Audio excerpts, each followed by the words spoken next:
90% of people don't know they have a genetic variant that increases their risk for these conditions. I mean, it's pretty insane.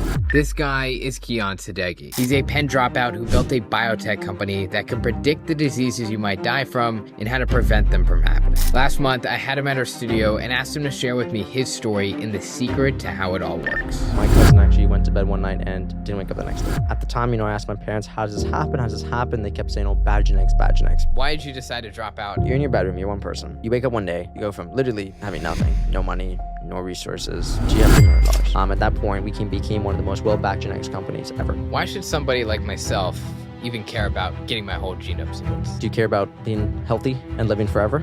I try to. Okay, so then whole genome is for you. There's actually several applications of whole genome sequencing. One of the first is...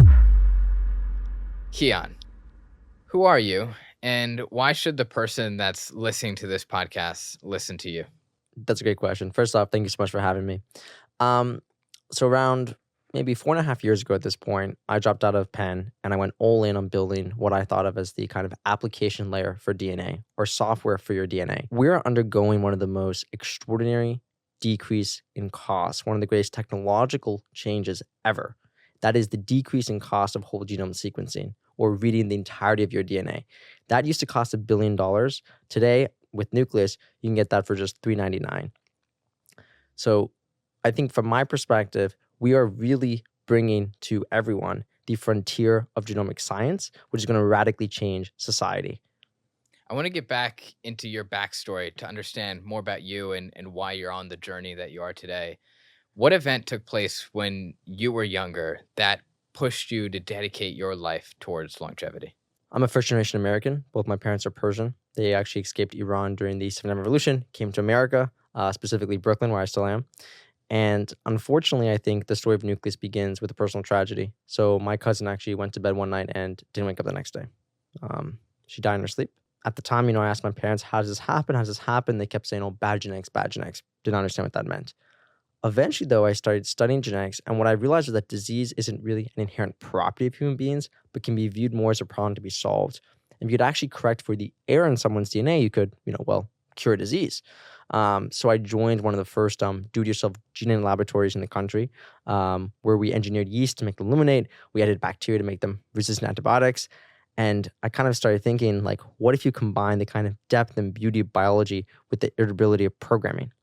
And that led me to going to Penn, where I studied computational biology for around 1.5 years. And I was in Bio 221, which is genetics class. And I remember the chairman of the biology department brought up this beautiful chart, the one I alluded to earlier in our conversation.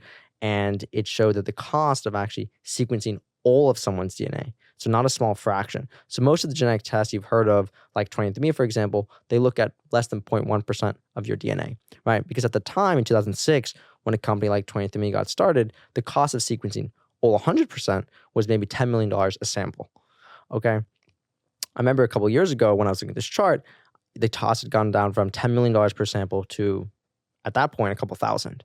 And I remember thinking, well, what's going to happen when that cost goes from 1,000 to basically negligible? And with that, that was kind of the inception of Nucleus, thinking about the gap between almost what exists today and what's going to exist tomorrow, and building what you want to exist in the future. That's kind of the creation of Nucleus. We've talked a lot about genomics and genome sequencing, but I want to make sure ourselves and the audience are all on the same page. What does that mean in simple terms? What is genome sequencing? Everyone starts off with DNA. So DNA, you can think of it as the language of life. There's around 6 billion DNA letters that make up your genome. Your genome just means all your DNA. All genetic tests would basically look at a small fraction of these letters. Think about a book. But a book that's 1,000 pages, they maybe looked at, 10 pages. Nucleus looks at all 1,000, all your DNA. So much of genetic research and consumer genetics was based off this older technology. This technology, they looked at a small chapter. And I think what's so powerful today is now that we can get this entire read, we have basically, as I mentioned earlier, kind of combining all these genetic tests that are on the market into just one.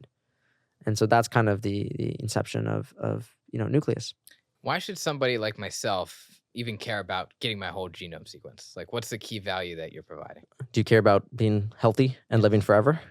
I try to. Okay, so then whole genomes for you. I think there's actually several applications of whole genome sequencing.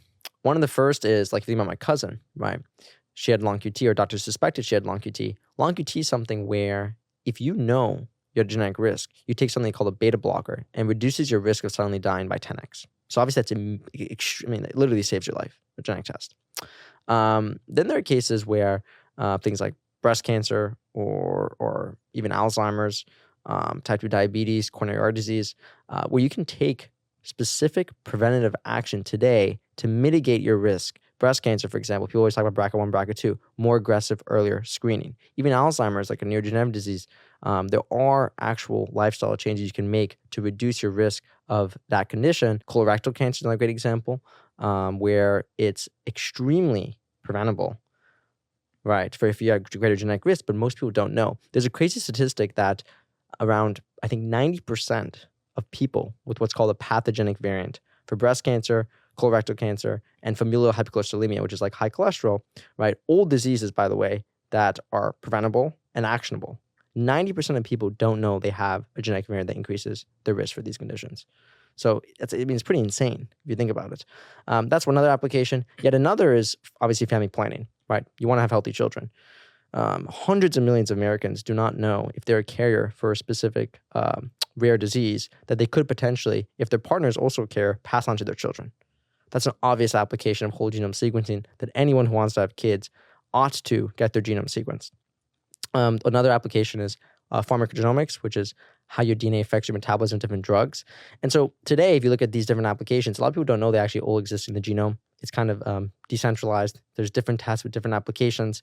Nucleus kind of combines 70,000 genetic tests, 70,000 genetic tests into just one. That's the power of whole genome sequencing. You engineered yeast a long time ago to make them resistant to antibiotics. What did you learn about human biology at that time? I think one of the most interesting things is that you can almost hack biology. Like, people always think about hacking in the computer context, but you can also hack biology, and that there's a code of life, and the code of life is DNA. And there are just sometimes these random errors that can have kind of disastrous consequences, but through kind of human beings' ingenuity, we have found a way to correct these errors. And I think that idea that biology is malleable, I think that's really stuck with me since then. And I think it will stick with me forever. And you went to Penn. For a bit. And you decided to drop out. Why did you decide to drop out? And what did the people around you who were close to you, your family, friends, think about that? I think for me, I was following my bliss. There's a Joseph Campbell quote about having your inner being and inner plane sort of match the physical plane. And that's bliss. And me going after to build Nucleus, to sort of do the kind of mad scientist, Thoreauian, going to the woods and to start, researching, that was my calling. When you have a calling like that, you ought to have the courage to go, to literally let go of what's, behind what you know. I thought school too could be like kind of stifling. I thought it to be sort of this place where there was a habit amongst very smart and capable people to almost settle in, it was almost like a factory. Yeah. Right? It was like a factory. You come in, they calm you down. They try to kind of stifle your individual creativity, your individual genius, because everyone has it, and then they funnel you off to McKinsey. And that didn't feel right to me. So I think that's why I left. And obviously my parents weren't happy with it. I mean, they're immigrants from Iran. They very much believe in education, as do I. But I think we had different models of kind of what life could look like and what life could be. It was very hard though. Admittedly, it was very hard that year. I said in a previous podcast with the founded Morning Brew, I said that I was motivated by both love and fear, love of the craft, of kind of building your understanding up to a scientific frontier and productizing that, but also a fear, right? A fear of kind of failing, a fear of disappointing basically everyone I knew. Also, this kind of constant stress from parents and society more broadly, with like, you're kind of wasting your time, you're a waste of space almost. So there was that love and that fear and that balance, but that balance also propelled me forward to have kind of almost a maniacal love, maniacal focus on building. You mentioned it was a very hard year. What was going on behind the scenes or internally in your head that you were thinking about in trying to get done? So one of the first things I did was I figured that I should read a research paper at the kind of frontier of genomics and then build my understanding up to that paper, right? It's almost like this is kind of where I want to end up. Okay, I don't understand these things. Now let me go start researching those things. So there's a lot of statistical genetics, computational genomics, a lot of independent learning, a lot of notebooks. I mean, there's a picture on Twitter of like, I think 18 subject notebooks with material. And so what you have to do when you do independent work, deep independent research, is you both have to make the curriculum and then operate within the curriculum. And that's something I think a lot of people don't fully understand, which is if you go to school, for example, at school, the first day, what do? They hand you a syllabus. They said, okay, this is what we're going to do. This is kind of the plan. This is what we're going to study. And you're almost working, operating under someone else's kind of model of the subject. The difficult thing about independent research is actually not necessarily doing it. It's what to do and in what progression. That's actually the hard thing to figure out.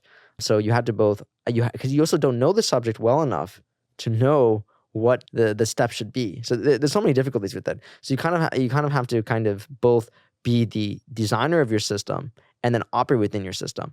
And I think something I realized during this year was that sort of all the kind of, and it's funny because I think about this a lot more with stars, but all the sort of thinking that I had been operating in my entire life dissipated. It was gone. When you wake up every day in your bedroom by yourself, you're not part of any school, kind of stop talking to your friends, and you're just literally just you kind of looking at yourself, in the mirror every day. You build your own world, kind of, and you start from ground zero with all your assumptions of how the day should go and what you should study.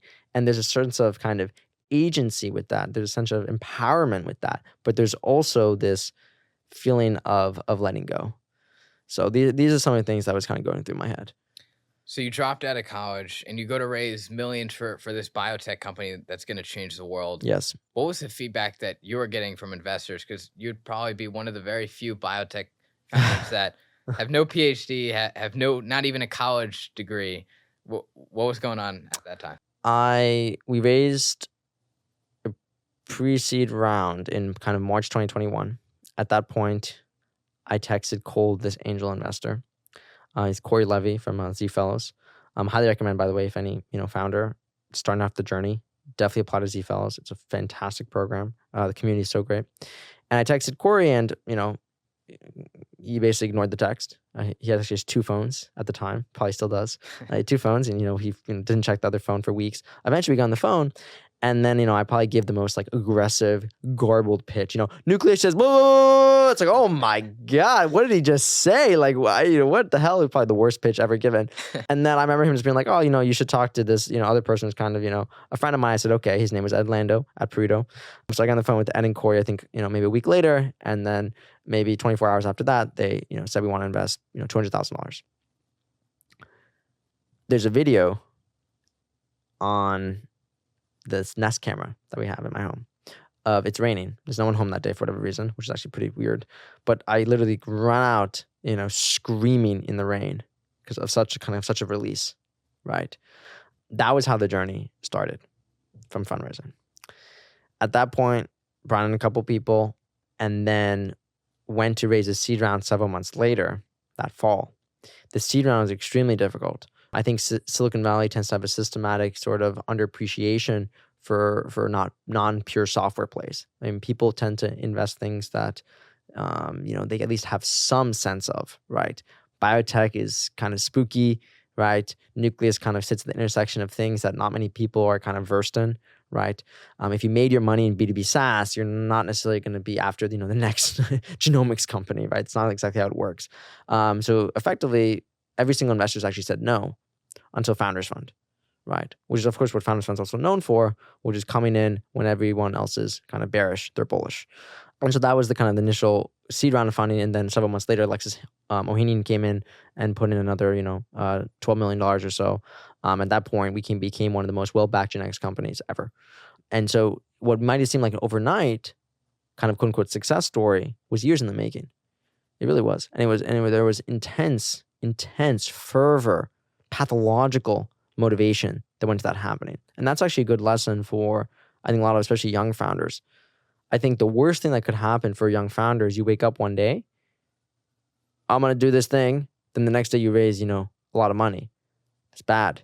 We need to build the intellectual foundation. You need to build up the intellectual alpha that when you get the capital, there's almost this like exponentiating effect. We're combining the capital with what you know, you become unstoppable. For the investors that didn't back you or said no, why did they say no and why are they wrong?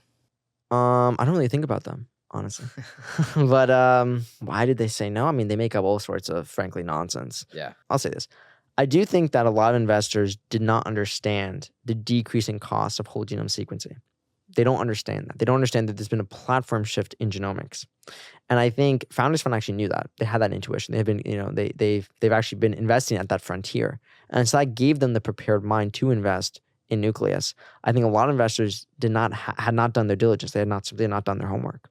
When you talk about one of the greatest technological decreases in cost ever, you would think an investor would know that, but they didn't. And their returns will reflect that. How old are you today? 24. What advantage does being a 24-year-old founder give you? I think a couple things. One is naivety is a strength, especially in this business. Not knowing how hard it's going to be enables you to have the wonderful, delicious delusion to begin. The second thing is it's a fresh perspective on technology, society, kind of clinical considerations, a fresh perspective that isn't necessarily bound by sort of orthodoxy. And so you end up doing what I think is just most intuitive, which ends up being kind of what's best for the customer, or what you think is best. And what you think is best, honestly, you're not burdened by any sort of ideological dead weight, right? When you're in an industry for so long and you've seen so many different kind of technical advancements, you're almost held back by the experience just as much as you're held forward, right? If you think about 23andMe, for example, their technology is 20 years old. It's kind of crazy to think about it. They're still actually selling this to people, right? Talk about how it's almost like the burden of experience to some extent, right? It's the classic innovator's dilemma problem. You saw this with Google and OpenAI as well, right? You don't want to kill the golden goose. Also, I would say that a lot of people with a lot of experience, obviously they're critical. I mean, we have plenty of scientists on Nucleus that we work with to develop and craft our product. That goes without saying. But you need to have a spirit that is defined by by the capitalist markets, not by academia. Academics tend to be somewhat more conservative. I think Silicon Valley and startups tend to be more kind of liberal, more aggressive. We want to bring the frontier of genomic insights into the hands of the people. Investigation isn't necessarily enterprising. They're somewhat different. I think to build a great company, you need to be both investigative and enterprising, right? You need to be able to harness the wonders and the beauty of academia, which so much of Nucleus is based on, and we deeply appreciate, with the kind of optimism and energy of a Silicon Valley startup. You always want to find paradoxes, I think, in life. And I think that's one of those paradoxes that makes a company like Nucleus so beautiful. You mentioned 23andMe. Yeah. There are a lot of listeners who might be listening to this and sound like, oh, that sounds pretty familiar. Why are you not 23andMe? What makes you guys different? Yeah, it's a great question. So 23andMe is based off this older technology that looks at less than 0.1% of someone's DNA. So because they look at less than 0.1% of someone's DNA, they miss tens of thousands of critical DNA differences that shape your disease risk as well as your traits. They also can't give comprehensive family planning to people, amongst other things. So that's principally why. Furthermore, we actually integrate a lot more non-genetic information to our analyses, things like cholesterol, A1C levels, etc., to build models that can more accurately gauge someone's overall risk. So we don't just stop at the genetics, specifically the entirety of someone's DNA. We also incorporate in non-genetic information as well. So I get the value of whole genome sequencing. Yes. But in one of your interviews, you mentioned that it's an inevitability that every single person has their entire genome on their iPhone. Yeah. Data and access to information are getting so democratized that we often might have too much information flowing into our brains every day. How far away are we from seeing this a reality, and why does it matter that we have this easy access to that type of data? I don't think we have enough health data, frankly. I think healthcare is way too qualitative. It's almost ancient in the way that it operates. I mean, what you really need to build is a real-time, consumer-centric, quantified health platform that tracks the entirety of someone's health data on it, right? So, hey, Kian, It's a 24-year-old male living in Brooklyn. Wow, you had super high LDL levels in your last blood test. That's actually no surprise because you're in the 90th percentile for familial hypercholesterolemia, or your genetic risk for high cholesterol. We found people with similar genetics, sex, and age as you saw 10% reduction in the LDL levels when they did this specific workout that's tracked by your Apple Watch. All of a sudden, you're kind of closing the loop. You're integrating in different kind of molecular diagnostics with your personal hardware device into one platform. That's the future. And that is much more of a data-driven future that's contextualized for the patient. So I agree with you that like whole genome sequencing, a ton of data. You don't want to just data dump people, right? Instead, you want to kind of very thoughtfully communicate the results to customers. And I think this is what's so beautiful, which is in the genomics era where people have, the whole genome on the smartphone, it's not just about the DNA. It's about the integration of the DNA with the rest of what someone does. So a lot of people take blood tests. Maybe they do, body scans. Maybe they take supplements, right? To not have your whole genome as part of that kind of broader picture, you're missing such a critical kind of foundational element of your health. You also asked for kind of predictions on when this is going to happen. I think, it's 2024. I think by 2030, there's no reasons why we can't have hundreds of millions of people sequenced. There's no reason why. You've raised tens of millions of dollars from some of the most well-known investors in the world. How have you gone about, I guess, mainly getting customers for Nucleus and spreading the word about what you're building and building trust with consumers at an early level? One of the reasons why I founded Nucleus was I wanted better for the industry, not just in a kind of technical and scientific sense, but also in the sense of kind of data agency and trust, right? I felt like the first generation genetic testing companies struggled with building that trust and, frankly, did not give people enough agency over their DNA. So Nucleus we do things fundamentally differently. First off is we sequence all samples in the United States on US machines, period. By default, we do not share any genetic or protected health information with any third party. People can download their DNA, their raw DNA file at any time. It's yours. We also are HIPAA compliant. We're CLIA certified. We're CAP accredited. We follow all the kind of regulations that exist today for lab developed tests.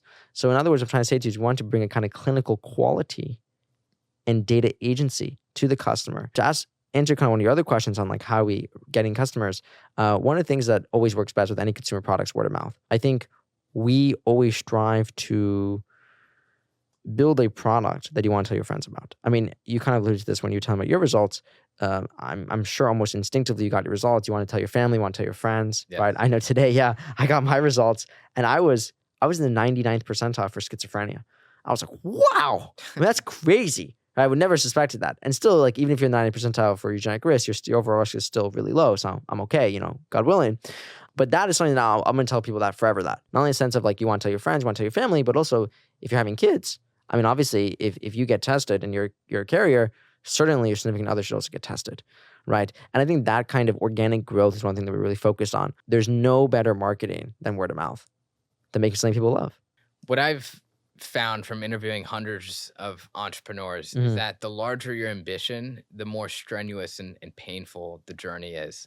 What are some of the most painful or toughest challenges that you've had to go through so far while building the company? I mean, there's like the old cliche where it's like, what's the one thing like you didn't realize when starting to start up initially? And it's always like, oh, well, this is so hard. It's like those classic answer. It's like, this is so hard, so much more hard than so much harder than I thought. How is it hard? I think it's hard in a lot of ways. I think it's hard. So if you think about a company, imagine this, right? You're in your bedroom, you're one person. You wake up one day, you go from literally having nothing. No money, no resources, no one even believes in you except for, yourself, basically. Do you have $3 million? I guess you had $200K first and then $3 million. But the point is there's a jump. There's a whoa. And the jump requires, adaptation, immediately adaptation. You have to adapt very quickly, right? It's a different kind of thing. Once money enters, like the lifeblood of a company goes from kind of an investigative, kind of almost research project to an enterprise. That's a big jump, right? And it's been a year to kind of really do, very intense 10-hour plus a day deep work to then needing to hire people, to recruit, to build a product, to go raise money, to go think about the regulations and the regulatory strategy, right? That's a jump that requires intense adapting, and you have to adapt very quickly. And that happens at every juncture, right? When we moved from, one person, two person, three people to even more, and then even more, even more. Then all of a sudden there's like a whole managing component. Then all of a sudden you have, different departments. You have communications, you have operations, you have clinical genetics, you have science, you have product, you have marketing. And then you have to think about how to kind of fit all these pieces together. It's emotionally draining because you just give, not that it's emotionally draining. That's right. It can be physically draining because you can be so tired, right? You work such long hours. You give something everything that you can possibly give it, literally.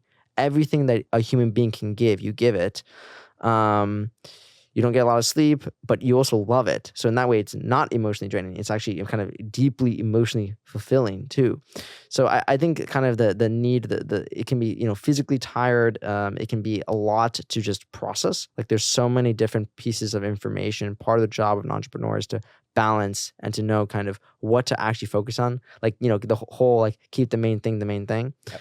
So it's an eclectic mix of things, but it's also kind of bare in a way because you give everything you have to it, right? Like you're putting all your chips on the table, and there's a vulnerability to that. I think that I wouldn't necessarily makes it hard, but makes it definitely makes it very intense.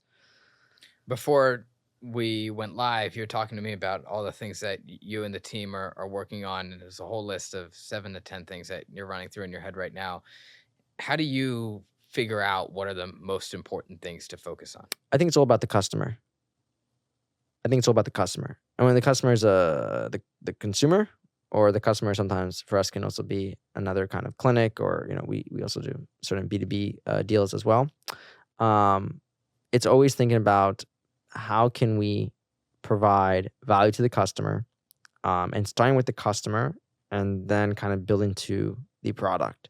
So a lot of the work that we do is about kind of satisfying both those customers, and they're a little bit different. And so there is a balance for me. I try to, keep the organization kind of focused on one of them as I kind of do certain B2B sales. But I definitely think it always has to go back to the customer. You can't get kind of lost in the sauce, so to speak. What does the customer want? What does the customer want? What's the first thing I asked you when I saw you? And I'm like, how are your results? Yeah. Right? That's all data collection for me.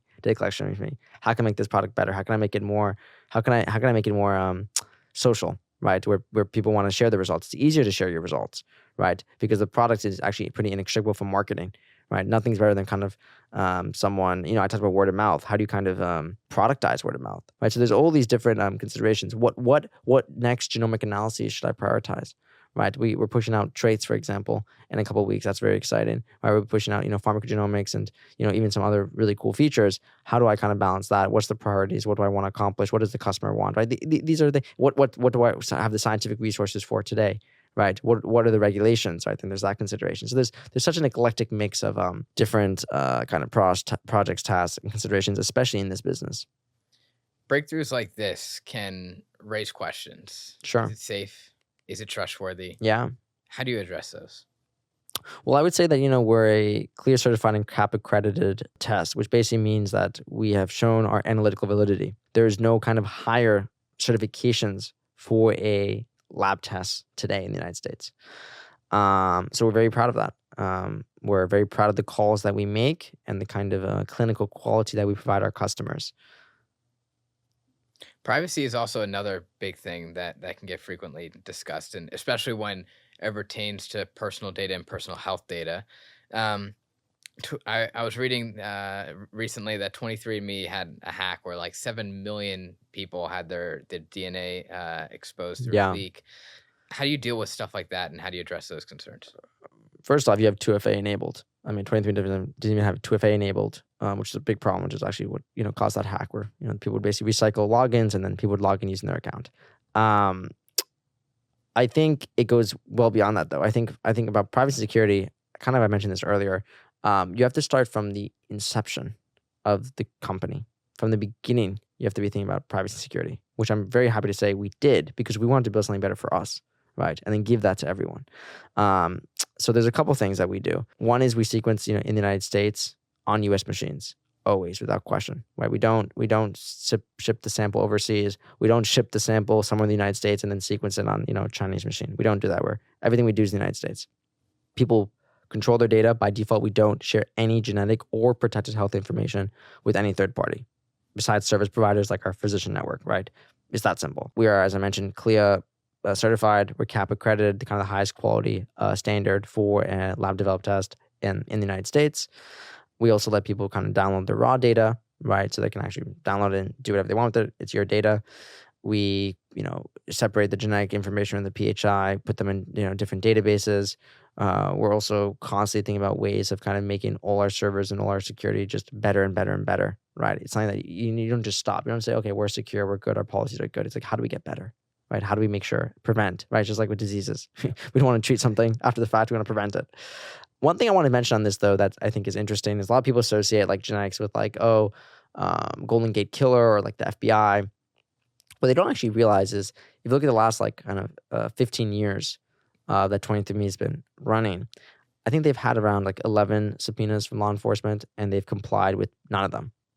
Google, in contrast, has around 20,000 a quarter and they comply with the vast majority of them. So I do think there's a bit of a actual kind of counter narrative. There's this narrative about genetics and kind of law enforcement and security, but actually it's not true. If you look at Facebook, Meta, Google, Amazon, etc., that's actually where law enforcement goes to get data. It's not your genetic data. So I think that's something that I think is pretty interesting. And so we talked a little bit earlier, but you don't have a PhD, but about half your team does, which About half, yeah. helps you see some blind spots when building out the company. What are some of those blind spots that they see that helps you? I think, honestly, the thing with someone having a PhD or not, I'm very grateful that I'm technically very strong. I think the thing that they really bring is I view us as almost like intellectual sparring partners, right? And to have intellectual sparring partners, it's almost like the old Steve Jobs analogy where he talks about like putting kind of rocks together and then, the rocks, they hit and they hit and hit and then they both come out kind of beautiful. That I think is really the magic of having other scientists on the team. Because in any scientific discipline, anyone who does science, it's not a fixed, clear cut, this is the answer, right? If you want to bring two scientists together, let me tell you, they're going to argue about something, inevitably. That's just the name of how it is, right? So I think they really help elevate the organizational's thinking from a product level to all the way to, to the actual underlying kind of algorithmic level. Yeah. And what's your long-term goal for the company? What do you eventually want to try to build this into?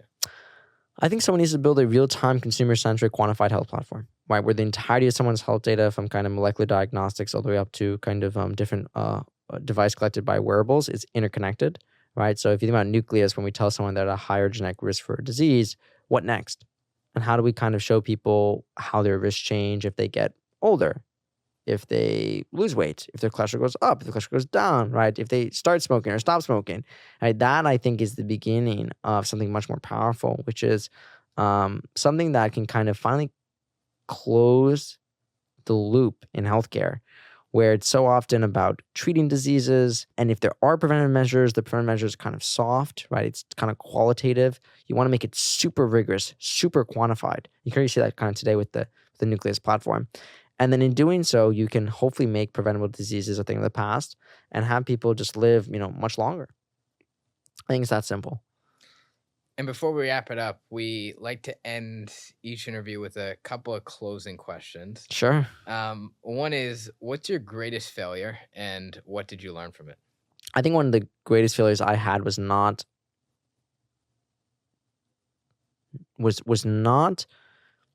acting decisively enough when I knew someone wasn't a right fit at the Nucleus team. Startups are small, right? A bad apple really does ruin the bunch. And that is one of the things I regret the most. I think as a founder, the moment you have kind of an icky feeling about someone, they should be let go of. They're not the right fit for the organization. How do you know whether they should truly let go of, or if you need to do some more training on your front to help weave them into the team? I think it's never like, it's almost like many drips cause the cup to overflow versus like there's like a huge tsunami. I hope not, at least. I mean, that's, it's probably possible, but that's unideal. I think you get a kind of drip, you get a feeling, and then kind of it becomes more and more and more and more and more evident, right? Whether it's the work quality, whether it's the interpersonal skills, whatever it ends up being. So I think it's both like something that you can kind of track intellectually, but also with your intuition, right? So it's not purely intellectual. It's not purely intuitive. It's a mix of both. We can kind of point to very specific things that the person has done that's been lackluster, but also you kind of get an inkling. Like, and also another good sign is if two people independently come to you and both say something. That's always a strong sign. Like, because one person, I'm really, oh, that's interesting. Two people independently saying the same things, sort of from different departments about someone. That's always a sign. So, there's a mixture of things, but I think you get a feel for it. And what scares you the most today? The ball's in my hands, right? Like, sometimes I think of like this as like you're an NBA player, and you're there to perform. But when the ball's in your hands, there's really nothing to worry about.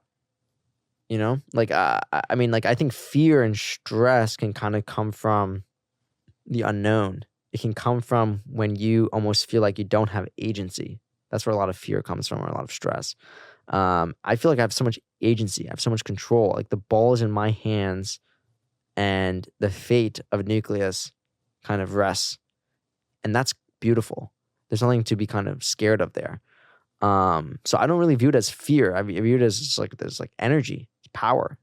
What's the best piece of advice you've ever received, and what's the worst piece of advice you've ever received? The best piece of advice is keep going. When you're in hell, keep walking. That advice never fails. You don't stop, you win. It's that simple. Worst piece of advice, probably don't drop out of college. That's the worst. Why is it the worst? I mean, if you've got the drive, if you've got the energy, if you got the dream, you don't belong in college. I mean, that's just the reality. But it is also true that college has its purpose. I don't want to kind of, diminish it completely. It does have its purpose, it does have its role. But if you're ready, go. I mean, you don't need anything to hold you back. And lastly, if I slid you over a phone and you could call your 16-year-old self, would you call? And if so, what would you say? Yeah, I'd call. I mean, I would call, probably just say, follow your bliss. You already know what you need to do.